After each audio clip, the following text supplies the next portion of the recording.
Shri Balaji tractors and मोटर्समध्ये कोणताही tractor खरेदी करा आणि मिळवा हमखास बक्षीस। तर मग विचार कसला करताय, आजच आपला ट्रॅक्टर घरी आणा।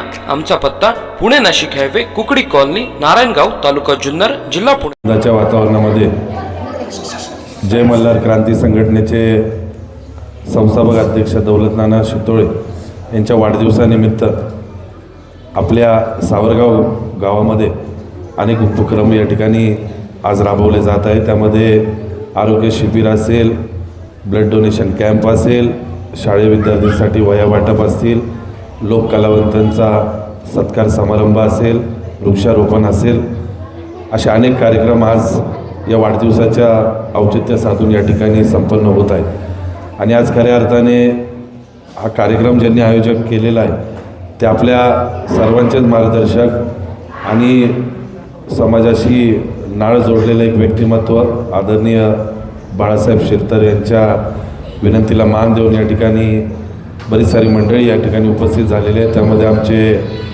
मित्रबंधू आणि ह्या तालुक्याचे युवा नेते अमोलदादा उगले, आमच्या जुन्नर तालुक्यातील एक आदर्श व्यक्तिमत्व सचिनदादा भोजने, कृषी क्षेत्रामध्ये एक अग्रेसर्य काम करणारे विघ्नर सहकारी साखर संचालक कारखान्याचे संचालक विकासदादा चव्हाण, आमचे राहुलभाऊ शिरतर, अशा अनेक मंडळी आणि ह्या गावातील बरीच मान्यवर मंडळी या ठिकाणी उपस्थित झालेली आहेत। आज खऱ्या अर्थाने आपल्या महाराष्ट्राचे लाडके दिवंगत, ज्यांचं ग्रामीण भागामध्ये किंवा सर्व धर्माच्या जातीच्या लोकांची नाळ जोडलेली होती आणि आपल्या कामातून जे प्रत्येकाला उत्तर द्यायचे असे दिवंगत स्वर्गीय अजितदादा पवार यांच्या जयंती आज या ठिकाणी 22 तारखेला आज या दिवशी आहे। त्यामुळे उपस्थित आपल्या सर्वांच्या वतीने मी प्रथमतः दादांच्या पवित्र आत्म्यास विनम्र अभिवादन करतो। आज खऱ्या अर्थाने अतिशय आनंद होतो आहे आज या ठिकाणी आल्यानंतर। खरं तर कलावंतांचा सन्मान हा आपल्याला कुठे पाहायला मिळत नाही। आता बाळासाहेबांनी मला शिर्डीमध्ये पण एक कार्यक्रम होता त्यावेळेससुद्धा बोलवलं होतं, पण मला शक्य झालं नाही। आणि आता जसं दादांनी सांगितलं की एखादा आपण आपल्या लग्न कार्यामध्ये जरी कार्यक्रम केला तर ज्यांचा कार्यक्रम आज होते त्यांचा कार्यक्रम झाला की ते विचारपूससुद्धा करते नाही, पण आपल्या कार्यक्रमाची शानच हे सगळे कलाकार असतात। आणि या कलाकारांच्याच जीवावरती आज ज्या आपल्या ह्या जुन्या संस्कृती आहेत, ज्या समजा आता आपण जे ठेवतो सगळं हे कार्यक्रम सगळे यांच्यामुळे ते चाललेले आहेत। आणि उद्या हे नसले तर ते कार्यक्रम पण भविष्यात होणार नाही आणि ही आपली संस्कृती मिटून जाईल। त्यामुळे अशा कलावंतांचा आपण सन्मान केला, मी खरंच मनापासून आपलं आभार मानतो। कारण की कलावंताला फक्त प्रेमाची आणि आपली याची त्यांना फक्त त्यांच्या जी त्यांची सेवा असते किंवा कला असते त्याच्याबद्दल फक्त आपण त्यांना गुणगौरव जरी केला तरी त्या कलाकाराला पैशापेक्षा ते जास्त प्रिय असतं। या ठिकाणी दादा म्हटले की बाळासाहेब फाटका माणूस आहे पण सच्चा माणूस आहे। बाळासाहेबांना मी सांगतो या ठिकाणी की समाजकार्य आहे ना कोणी करू शकत नाही, त्याचा तो माणूसच वेगळा बनलेला असतो। जो माणूस आपलं घरदार सोडून कुटुंब सोडून समाजासाठी वेळ देतो ती माणसं वेगळीच असतात आणि त्यांच्या मागे खऱ्या अर्थाने देवाचा आशीर्वाद असतो। म्हणून त्याच्या खिशात पैसा असू नसू तो माणूस आपल्या कर्तृत्वाने आणि आपल्या त्यांच्या इच्छेने ते लोकांसाठी दिवस रात्र ते पळत राहतात। बाळासाहेबांनी माझ्याही जिल्हा परिषदचे निवडणुकीमध्ये बाळासाहेब पारनेरचे, पण माझ्या इथे मला फोन यायचे बाळासाहेब म्हणजे बाळासाहेबांनी सांगितल्यामुळे आम्ही तुम्हाला मतदान करतो। म्हणजे इतकं त्यांचं दुसऱ्या तालुक्यातसुद्धा त्यांच्यावरती प्रेम करणारे लोक आहेत। आणि आज खऱ्या अर्थाने अतिशय आनंद होतो। आपण सगळ्यांनी आमचा मान सन्मान केला आणि बाळासाहेबांना म्हणजे मी ह्या ठिकाणी हेच सांगतो की अमोलदादा असतील, आमच्यासारखे असतील, आमच्याला कधी काय काम तुमच्यासाठी तुम्हाला जर वाटलं तर आम्हाला कधी आवाज द्या, आम्ही निश्चित रूपाने तुमच्यासाठी आम्ही कधी उभे राहू। एक सामाजिक कार्यासाठी आमच्यासारखी मंडळी नेहमी, आणि तुम्ही जे काम करता ते वेगळं आहे आणि उल्लेखनीय आहे। हे लोक म्हणजे काही व्यक्तिमत्व असे असतात की फक्त पब्लिसिटीसाठी हे समाजकारण करतात, पण तुम्ही समाजकारण करतात आणि ज्या लोकांनी जो असा ध्येय घेतलेला असतो अशा लोकांच्या मागे निश्चित रूपाने समाजाने पूर्णपणे उभं राहिलं पाहिजे आणि त्या व्यक्तीला योग्य तो न्याय आपण दिला पाहिजे. त्यामुळे राजकारणात तुम्हाला जरी इच्छा नसली तर ज्यांच्यासाठी तुम्ही समाजासाठी तुम्ही जे काम करता ती लोकं तुम्हाला तो न्याय दिल्याशिवाय ते लोक राहणार नाही. त्यामुळे आपल्याला देखील मी शुभेच्छा देतो. इथे माझे बाळमित्र मैत्रिणी आपल्याला देखील या ठिकाणी तुमच्या पुढील भविष्यासाठी मी शुभेच्छा देतो. आपण सगळ्यांनी मानसन्मान केला. माझ्या सर्व मित्र मंडळींच्या वतीने मी आपल्या सर्वांचे आभार मानतो. थांबतो. धन्यवाद.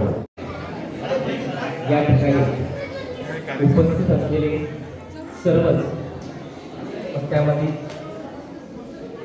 शिक्षक, शिक्षिके, इतर कर्मचारी, अधिकारी, राजकीय, सामाजिक, शैक्षणिक, त्याचबरोबर वैद्यकीय अधिकारी, आपण सर्वांनी या कार्यक्रमाचा आनंद तुम्हाला वाढवला त्याबद्दल सर्वांचे खूप खूप आभार.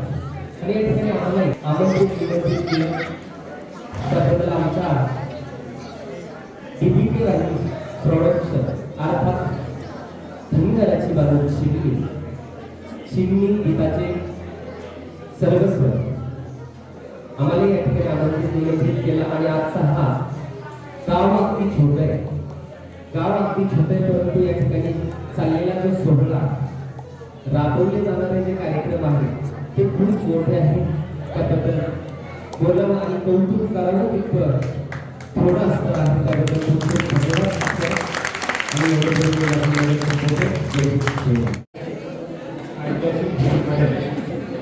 सावरगाव या ठिकाणी हा विविध क्षेत्रातील सामाजिक कार्य करणारे, कृषी क्षेत्रात कार्य करणाऱ्या महत्त्वाचा पुरस्कार देऊन आपण सन्मान केला. दौलतनाथ शिरोळे यांच्या वाढदिवसाचं औचित्य साधून पारनेर तालुक्यातील वादळ म्हणून त्यांच्याकडे सांगितलं जातं की बाळासाहेब शिरसाट एक वेळा दुसरा मातृत्वाला करत असताना आमचे गुरुवारी यांनी सांगितलं माणूस कसा असावा. मोरे सरांनी ज्या पद्धतीने सांगितलं त्याच पद्धतीने बाळासाहेबांनी या मातीमध्ये सर्वसामान्य गोरगरिबांच्या घरापर्यंत जाऊन त्यांच्या न्याय हक्कासाठी एक आवाज उभा केला.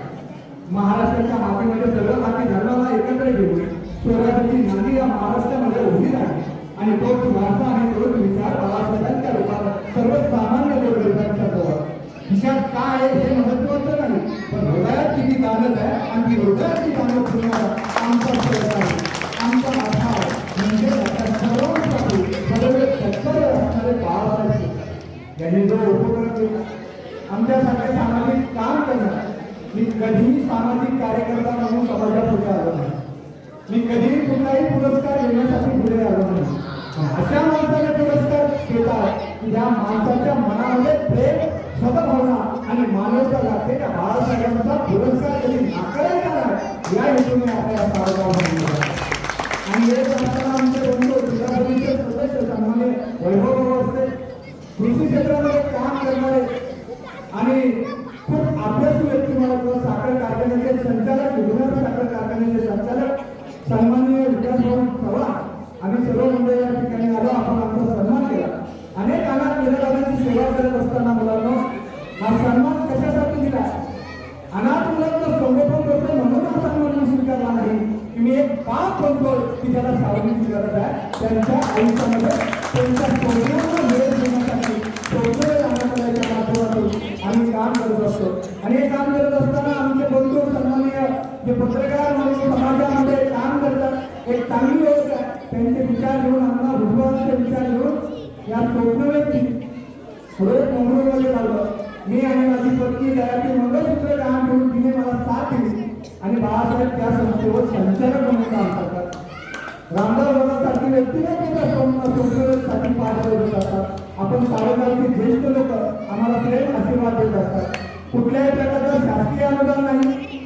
त्या लेकरांना अनाथ म्हणून दारोदारी जाऊन आपण नेहमी पाऊस मागितली नाही बोलायचं. त्या लेकरांचा विचार जाऊन ती अनाथ नाही तर माझी लेकर म्हणून आयुष्यभर ज्या महापुरुषांनी आपल्याला विचार दिलं आणि आपल्या सर्वांच्या कार्यातून काम चालू असताना आज हा पुरस्कार मिळतोय. त्या पुरस्काराचं स्वागत आणि स्वीकार करत असताना माझ्यासोबत जे विद्यार्थी आहेत त्यांना दोन शब्द मी सांगू इच्छितो की बाळांनो, आयुष्यामध्ये आपल्याला आई आहे, बाप आहे, नाना आहे, मामा आहे, काका आहे, प्रत्येक नाती आहेत ना? आहेत का?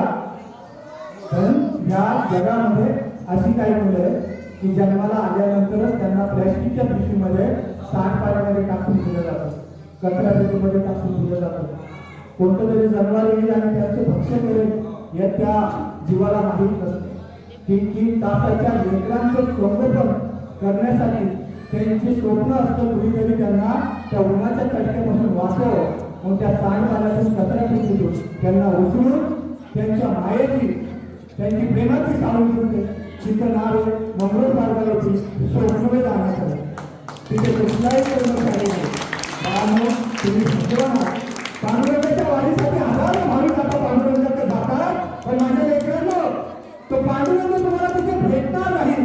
तुमचा पांडुरंग आणि विठ्ठल तुमच्या घरात आहे, ते म्हणजे आई आणि बाप. ते काही लोकांना माहित आहे त्यांना विचारा बाप काय असतं, आणि तुमच्याकडे बाप आहे ना, त्या बापाच्या कष्टातून आणि त्या आईच्या संस्कारातून आणि गुरुजनांच्या आशीर्वादानं हे मुलांना आकाशाला व्यवस्थित घालणारी करून घेऊया.